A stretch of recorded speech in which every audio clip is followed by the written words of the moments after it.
pessoal, vamos para a aula 187.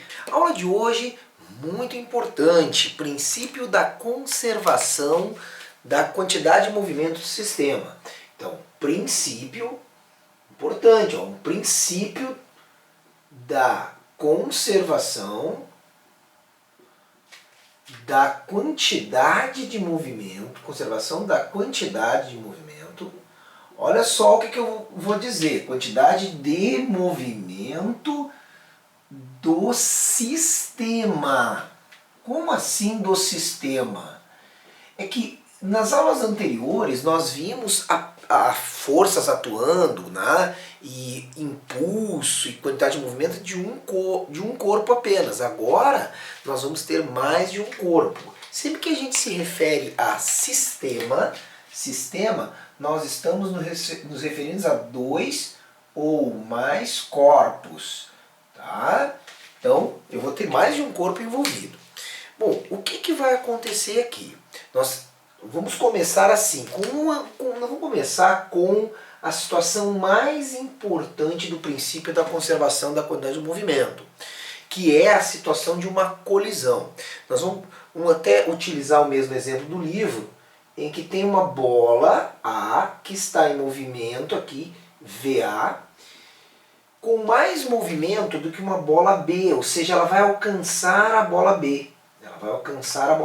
Essa aqui é a velocidade que eu vou chamar VA e essa VB, tá? A velocidade antes da colisão, porque se a A está mais rápida, a A vai colidir com a B. Então isso aqui é antes da colisão, certo? Agora, o que vai acontecer? Chega um momento que a A alcança a B e colide.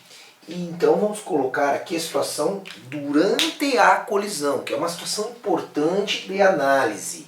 Tá? Então nós vamos colocar aqui, durante a colisão, a A batendo na B, a A se chocando com a B, então durante a colisão, e nós vamos fazer a situação após a colisão. Eu acho que você já deve imaginar.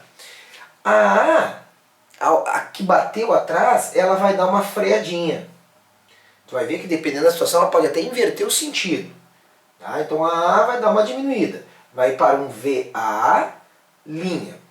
A B, que foi, né, ela sofreu uma força, né, para a direita, a B, a tendência dela é acontecer o que com a B? A B aumentar a velocidade da B.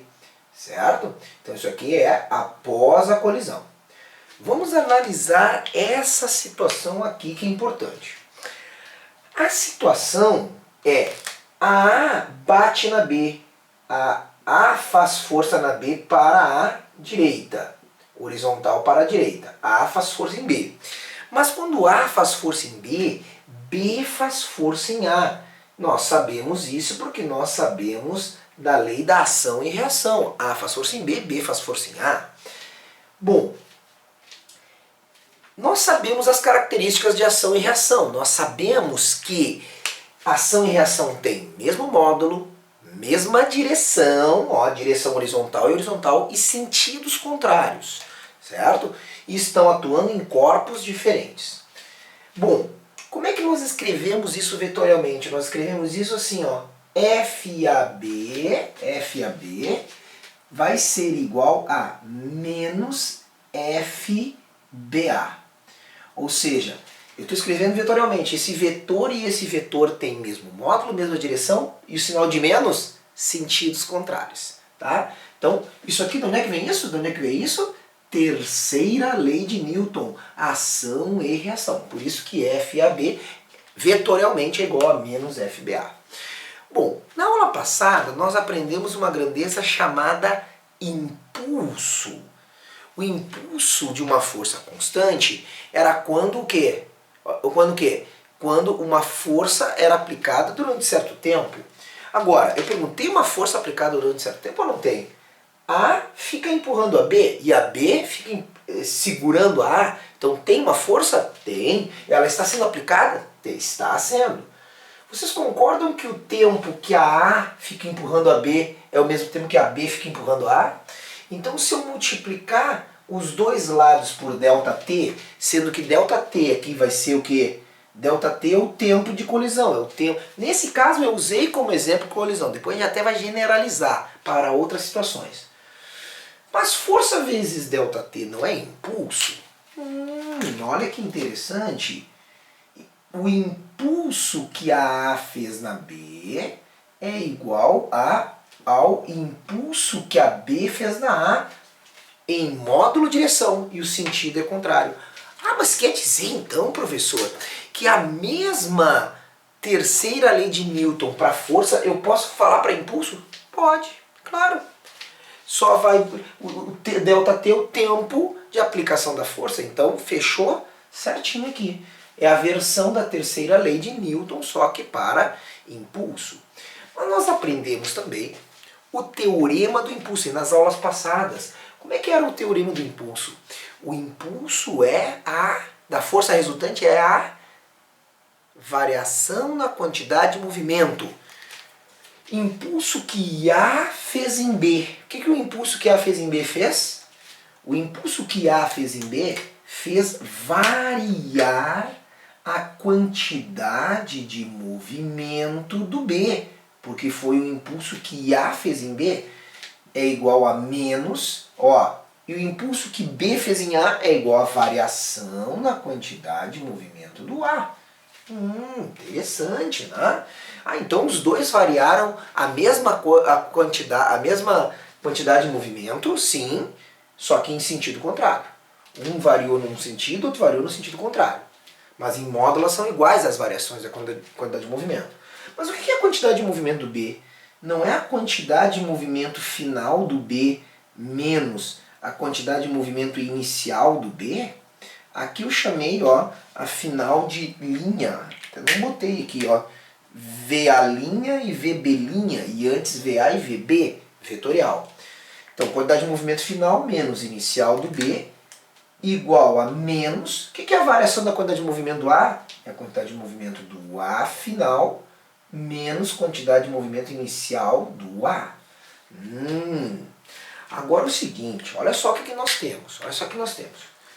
Esse sinal de menos vai inverter o sinal desses dois caras. Eu vou só recopiar aqui, QB menos Q0B.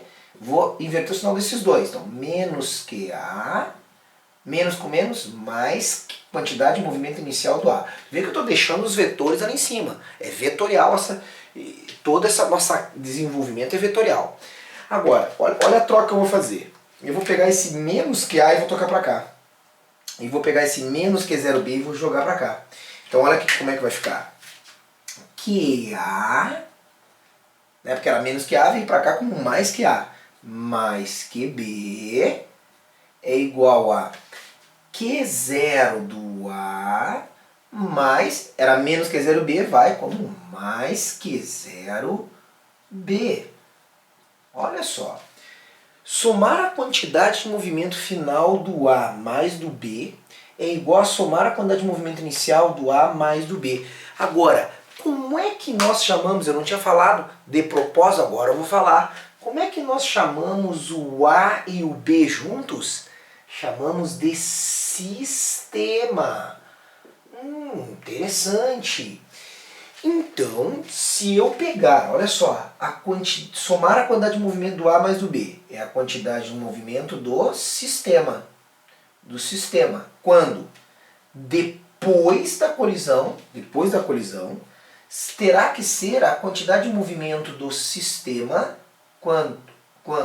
Antes da colisão. E por isso que se chama o princípio da conservação. O que é conservar? É manter a mesma quantidade de movimento de quem? Do sistema. Olha só, tu tem que cuidar. O princípio é da conservação da quantidade de movimento de um dos corpos? Não. A quantidade de movimento do A se conserva? Não. A do B se conserva? Não. Mas a soma do A e do B... Olha aqui, até vou colocar de uma outra maneira aqui no final. Massa do A. Lembra que quantidade de movimento, como é que se calculava a quantidade de movimento mesmo? É a massa vezes a velocidade. Então tá, olha aqui. Massa do A vezes a velocidade do A depois, mais massa do B vezes velocidade do B depois. Então eu somei as quantidades de movimento depois. Quantidade de movimento total depois é igual massa do A vezes velocidade do A antes da colisão mais massa do B vezes a velocidade do B antes da colisão. Então tá aí. A soma das quantidades de movimento de todos os corpos, aqui tem 2, podia ter mais.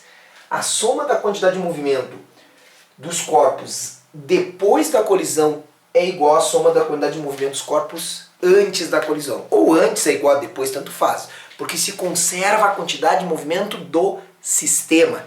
Legal isso, né? Agora, qual é a condição para conservar a quantidade de movimento do sistema? Importantíssimo. Olha aqui. Quando o A bateu no B, nós chamamos essas forças aqui, ó, de forças internas. Forças internas. Porque, o que são forças internas? São forças entre os corpos do sistema. Então, só pode, se o sistema aqui foi A e B, então se as forças são entre o A e B, são, então conserva a quantidade de movimento.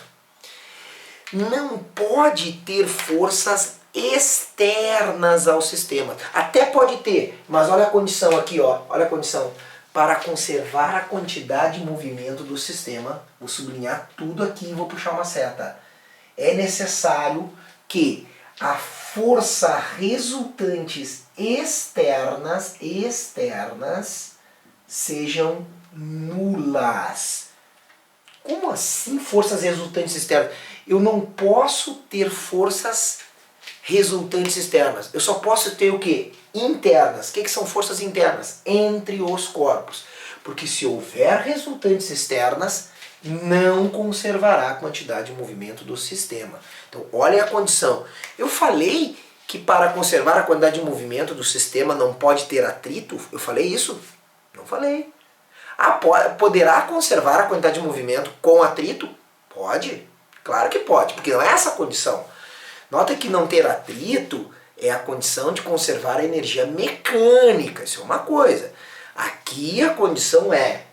Depois, eu até mais tarde te dou exemplos de situações com atrito e que... Quer ver uma situação? Vou te dar uma situação então agora com atrito.